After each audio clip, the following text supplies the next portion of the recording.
happening now. All state prisons are on lockdown after a fiery race-charged riot that left 175 inmates injured. Our Alex Michelson spoke with former prisoners for an inside look at just how intense the racial tensions are and the overcrowding issues are.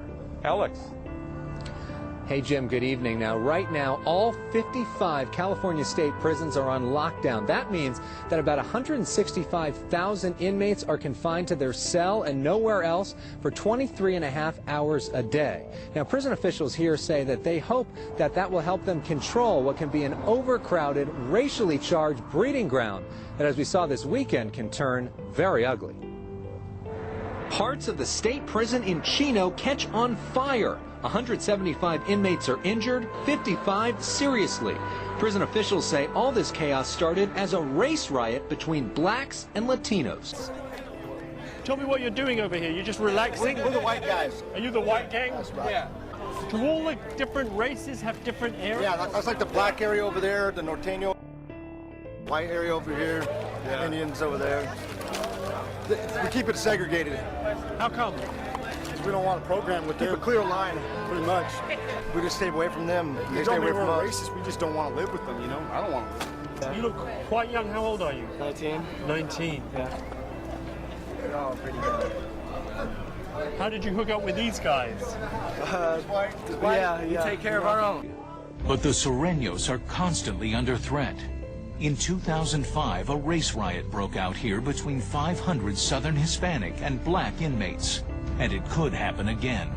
The racial tension is real strong in here due to the fact, you know, it's like it's territory. Blacks try to be the dominant one, you know. So when it's more others or Southsiders or whatever, they try to be more dominant. In early 2006, interracial gang violence at one Los Angeles jail spread like wildfire throughout the entire LA County jail system. Fearful that new inmates coming from these jails could ignite the already tense situation at Tehachapi, prison officials have taken dramatic action. Currently, we're on a modified lockdown. That's why you don't see anybody out here in the yard. The yard is basically all empty. Had it not been for the modified on right now, you would see up to 1,000 inmates out here in this yard. Instead, those men are confined indefinitely in their cells and dorms. Some gang members see it as a countdown to disaster. You know, you never know what's going to happen. You know, you just have to be ready at all times. If the time comes, you know, a person gets very violent. You know, very violent. It's a reception facility. At 10 o'clock, there should be a bus coming in from San Bernardino County Jail. And I want to make sure that there isn't any problems or any tension between the races that are getting off that bus. No, but it's carried over today. The San Bernardino sheriff told us that it has carried over. The blacks assaulted 2 Mexicans. At San Bernardino? At San Bernardino and sliced them up. If a fight broke out, you'd have to just go with your homies. Well, with the Southsiders, they call them Southsiders, the Mexican guys. You help them. In here, he's a Sureño in service to the Mexican mafia. I might be from Baldwin Park. This other individual might be from El Monte. But when it comes down to us being as one, we're all united. We're all one race. You feel me? I have a considerably easier job. All I have to do is describe reality. And the reality is that racial diversity produces tension, conflict, and hostility. If racial diversity were a strength, people would be drawn to it naturally. They'd seek it out. If diversity were a strength, you would never have minority neighborhoods because people would mix. But they don't. Left to themselves, people seek out the company of people like themselves. Now, you may be surprised to know that virtually every institution in Canada actually agrees with me that racial diversity is a source of conflict. They don't use the word conflict, instead they use the word racism. Now, racism, they will tell you, is a terrible, terrible thing. And they will also tell you that Canada is riddled with it. Now, I would point out to you that racism can be a problem only when there is racial diversity. In a homogeneous country, people don't even think about race. It's only when people of different races mix that racism becomes a problem. So please, remember this. The next time you open your newspaper and you read about racism, racial profiling, racial discrimination, bigotry, hate, all of these words that we hear so frequently, you are not hearing a listing of the strengths of diversity. you're hearing a listing of the weaknesses of diversity. In Des Moines, Iowa, at the fairgrounds, there was a group of 30 to 40 people walking around saying that it was Beat Whitey Night. And so throughout the area of the fairgrounds, when people would come out of the fair, they were being attacked. Police were trying to stop it, asking them to move on, but they wouldn't move on. Like, people were interfering in that and everything. The police tried to use spray deterrent and a stun gun. It just wasn't working. It was a mob scene there. It was at this gas station, and a 17-year-old girl walked up and slapped them right in front of the police. Now, this type of thing happened all over, I guess. There was a man that was severely beaten. He has severe injuries to his eyes, his cheekbones, his nose. I find it odd that it made national news, yet Kill a Nigger Day did not. What? What was that? You never heard of it. It was a planned Columbine-style attack. A couple of white students in a Pittsburgh school made a list of black students to shoot. Luckily, the planned attack was discovered and prevented before the would-be killers could follow through. My God, how could this not make the news? Actually, that isn't exactly what happened. What? Why would you? It didn't make the news because it was actually Kill a Cracker Day. I, a white person in North America, have personally been discriminated against in both the United States and abroad. I grew up in Hawaii, the only state in the Union that is not majority white. In Hawaii, many of the local Hawaiians refer to white people, especially foreign white people, using the racial epithet haole as a way to demean, degrade, and distinguish themselves from white people, and I've been called this innumerable times. People of Hawaiian and Polynesian origin have gone out of their way to insult me. They've even attempted to start several fights with me on numerous occasions, simply because of my race. I've even been assaulted twice by Hawaiians because of my race. This phenomenon has become so commonplace in Hawaii that on the last day of summer before school gets out, this day is sometimes unofficially referred to as Kilahaole Day, where non-white children are encouraged to harass and even to assault white children. As neighborhoods change, a low-level war is brewing in communities across Southern California. It's a racial battle between black and Latino gang members. One community fed up with the violence is taking steps to end it. John Schwatter has our Fox 11 investigation. Racial conflict like this between blacks and Latinos is ripping through Southern California.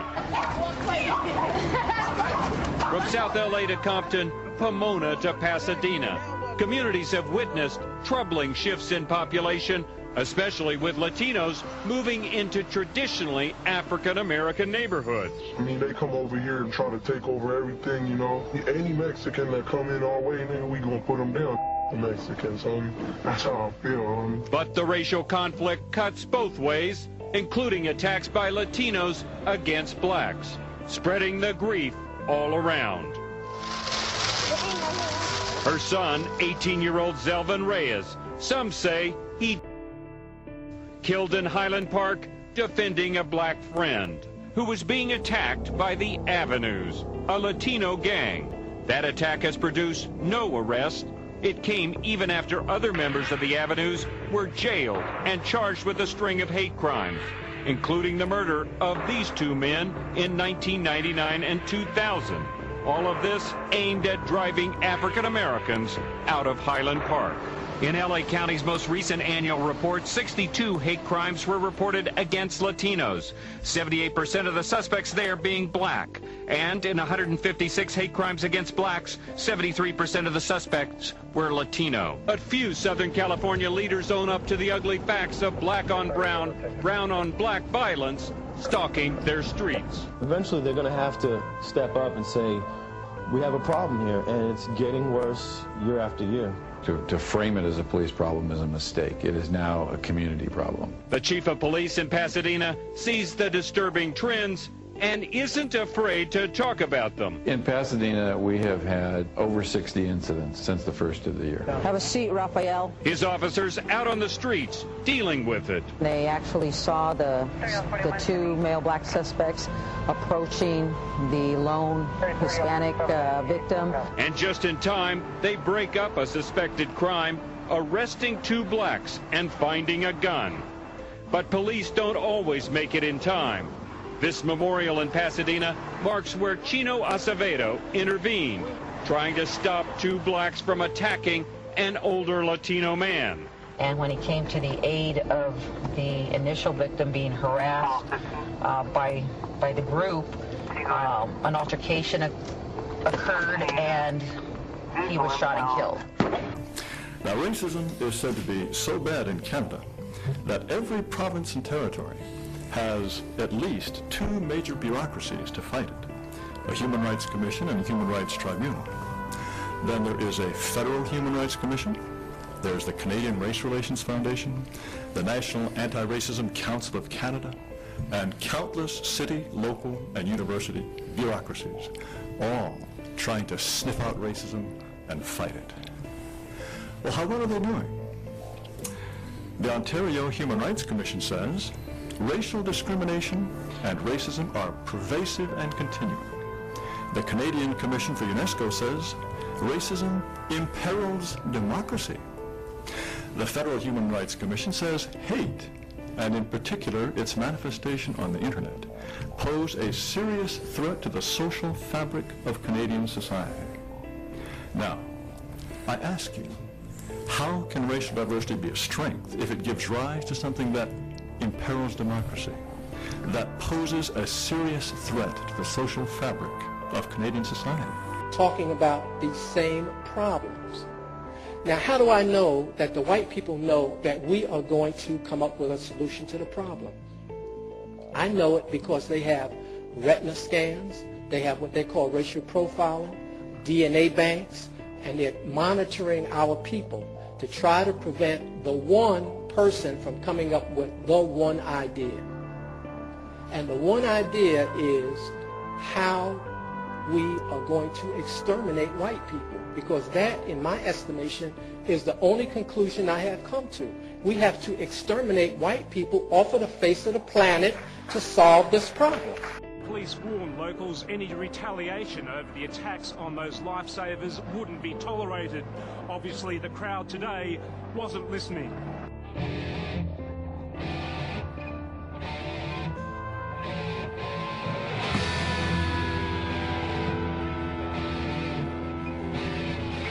Look to the future, our Lord.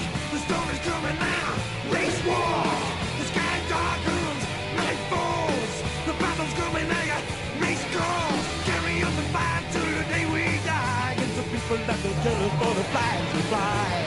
We won't surrender. We won't give in. We'll fight the fight and we will win now. Stand up beside us.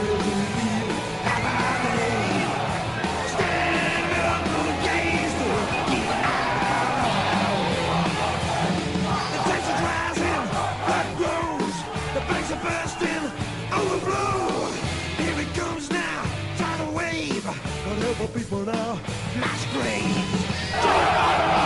Join with you, stand up for your race and your nation too. We know the traitors are in our midst. When a gang of black students attacked him yesterday. Asian community leaders say as many as 30 students were targeted over a 2-day period. The attackers were allowed to run in the hallways during class time. They were searching class by class, looking for the Asian student they were looking for. Ellen Simakawa says she's been addressing race relations with the school district for more than a year now. These are clearly racially motivated attacks. John Chen, executive director of the Chinatown Development Corporation, says out of 70 Asian students, only a fraction showed up for school today. Only 10 students showed up for school today because all the kids are terrified to be in that school at this point in time. Were assaulted last week by a group of African American students. They told police why they refused to go back to South Philadelphia High School. We are afraid to get attacked after school and inside school, in the bathroom around the school, around the hallway in school.